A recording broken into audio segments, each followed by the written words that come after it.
Hier, on a goûté un cidre. C'était le cidrerie de Luca qui est basé en Suisse, à Fribourg. C'était très intéressant. On a fait des galettes avec. C'était un super bon match parce que je crois que consommer, c'est important de pas oublier qu'il n'y a pas que le vin. Le vin, bien sûr, la boisson qui est plus proche de mon cœur, mais il y a beaucoup d'autres boissons intéressantes aussi.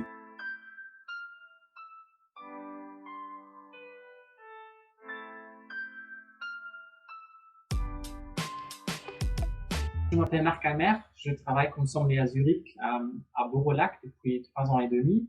Et là-bas, je m'occupe de tous les vins avec mes collègues Aurélien Blanc et aussi Angelica Grundler, qui sont aussi dans notre équipe sommelier. La plupart, je travaille dans le restaurant Pavillon, mais je travaille aussi pour Beaureau-Lac Vin.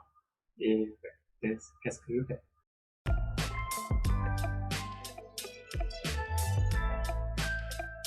Je suis tombé amoureux avec le vin assez tard. Et pour moi, un jour qui m'a vraiment beaucoup impressionné pendant mon apprentissage dans un hôtel. C'est un grand hôtel avec beaucoup d'histoire.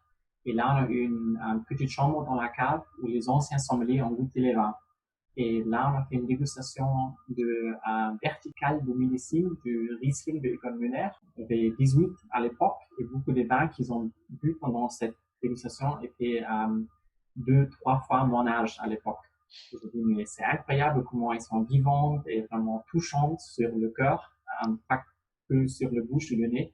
Et ça m'a beaucoup impressionné. Et dit, je veux comprendre ça, pourquoi il peut rester comme ça aussi longtemps.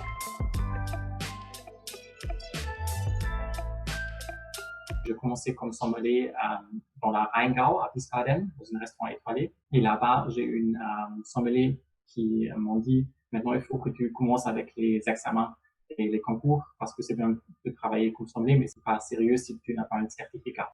Maintenant, il faut apprendre les choses. Et donc, c'était déjà mon premier concours avec 22 ans. J'étais deuxième en meilleur jeune sommelier d'Allemagne. J'ai pris la coup de sang, on peut dire. Et j'ai continué en 2017. Je suis allé à Zurich. Et toute cette période, j'ai continué à faire des examens et des concours. Et la première très très grande réussite pour moi, c'était être le meilleur sommelier d'Allemagne en 2017.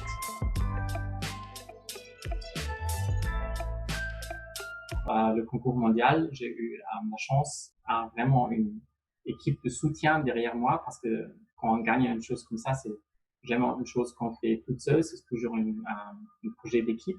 Et j'ai eu mon équipe à restaurant avec Aurélien, mes autres collègues qui étaient compréhensifs, mais aussi très forts en m'aider, en entraîner sur les pratiques, mais aussi sur les dégustations aveugles. J'ai eu une équipe super forte de l'association Sommellerie d'Allemagne qui m'ont donné une coach.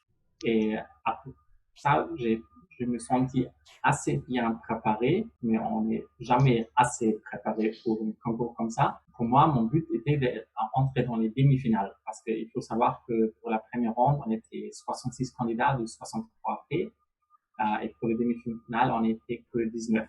Donc, j'ai dit, c'est ta première fois, il y a beaucoup de candidats qui ont beaucoup d'expérience. Si tu peux avoir la chance de entrer la demi-finale, c'est déjà une très très grande réussite et ça peut t'aider pour te préparer pour le prochain concours qui est le meilleur sommelier d'Europe en cette année. C'était ça mon but.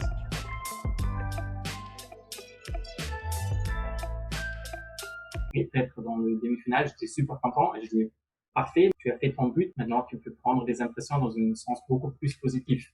Et grâce à ça, je crois, je suis resté assez soulagé et assez relax pour la restée semaine parce que c'était une super grande honneur, une super expérience avec tous les candidats de tous les pays qui sont aussi des amis, plusieurs. Et donc, c'était vraiment une expérience très, très positive. Et je crois que j'ai essayé de prendre cette énergie positive, de mettre en scène sur mes clients pendant la finale.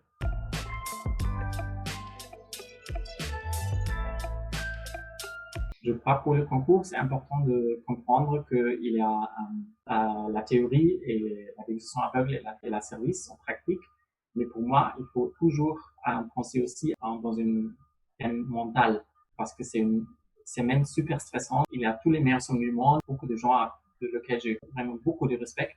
Et donc, c'est très important de se préparer aussi pour comment on peut se calmer dans une situation stressante et essayer de faire un service presque comme dans le propre restaurant.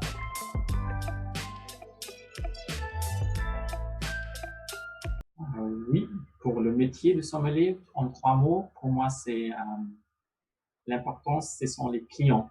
C'est pas exactement 3 mots, mais pour moi, c'est ça. Pour les qualités d'une sommelier, pour moi, c'est toujours la curiosité, la humilité et une bonne humeur.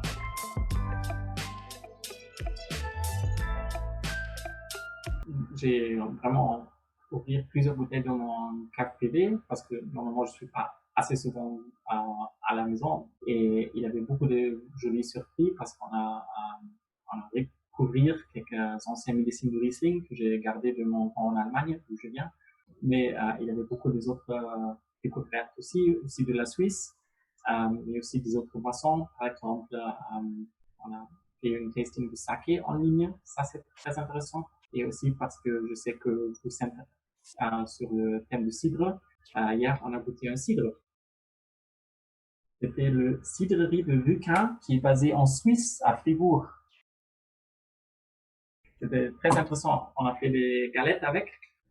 C'était un super bon match parce que je crois que consommer, c'est important de pas oublier que il n'y a pas que le vin. Le vin est bien sûr la boisson qui est plus proche de mon cœur, mais il y a beaucoup d'autres boissons intéressantes aussi.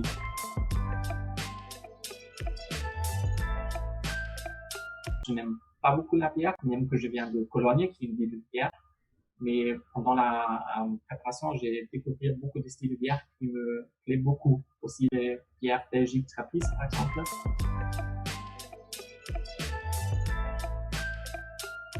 Pour les sakés, j'aime très bien le style de Junmai Daiginjo, qui sont pour moi lesquels qui sont le plus fins et le plus proche d'une vin blanc très très minéral, et on peut jouer avec le food and wine pairing avec, mais aussi une belle découverte aussi pour les gens qui n'aiment pas beaucoup de saké au début. Je pense que c'est le sparkling saké. C'est un peu comme une crémant qui est un peu douce, mais ça a un petit peu la goût de saké et c'est beaucoup de fraîcheur et beaucoup de fruité. Et donc, pour moi, je trouve que c'est une bonne entrée sur cette mode de saké.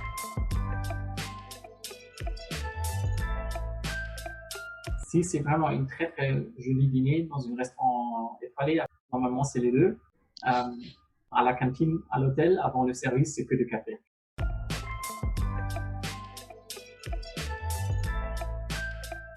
Bien sûr aussi beaucoup de magazines et livres sur la thème de vin et des boissons, mais j'aime très bien les policiers, les thrillers. Il y a un auteur anglais qui s'appelle Stella Remington. Ce sont des livres sur un espion qu'on trouve assez, pas souvent les temps pour regarder quand on travaille dans la gastronomie normalement. Ça, c'était agréable maintenant.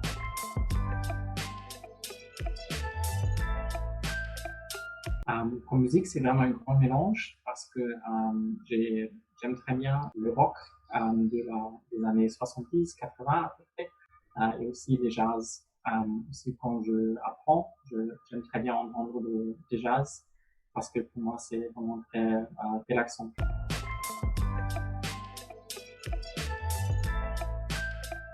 Oui, à Lambourg, on a une pâtissier qui a fait beaucoup de desserts qui étaient pas très douces et qui étaient aussi surprenants. Par exemple, il y a eu une dessert qui s'appelle Sushi et ça a eu vraiment l'air d'une sushi. Où il a fait des desserts rôtis, parfumés. Et là, on a joué avec beaucoup des boissons qu'on a fait nous-mêmes. On a travaillé avec des nègres à boire et on a fait aussi des bières avec du chocolat pour mettre avec du chocolat très noir. C'était une période qui m'a beaucoup impressionné parce que c'était comme un expériment plutôt qu'une accord mets et boisson classique. Mais je crois qu'il faut toujours garder la tête ouverte pour essayer des choses comme ça.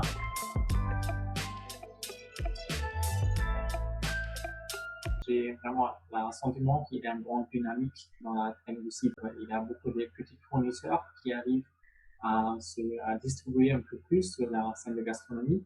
Je crois que c'est un thème qui est très intéressant parce que c'est assez bas en alcool pour la plupart. Il y a beaucoup de clients qui aiment ça. Il a une belle fruité, mais aussi une belle acidité. Et donc, on peut jouer beaucoup avec ça pour les accords pour les cibles.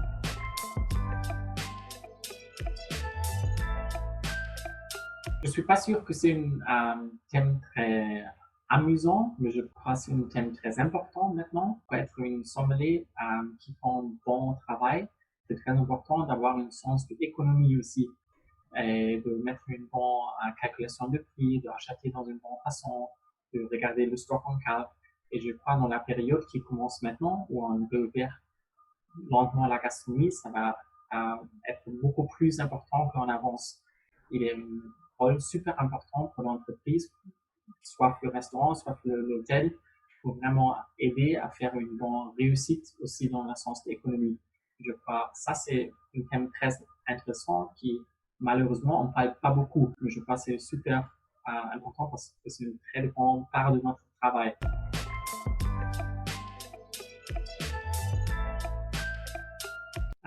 Normalement, quand on travaille en coupure.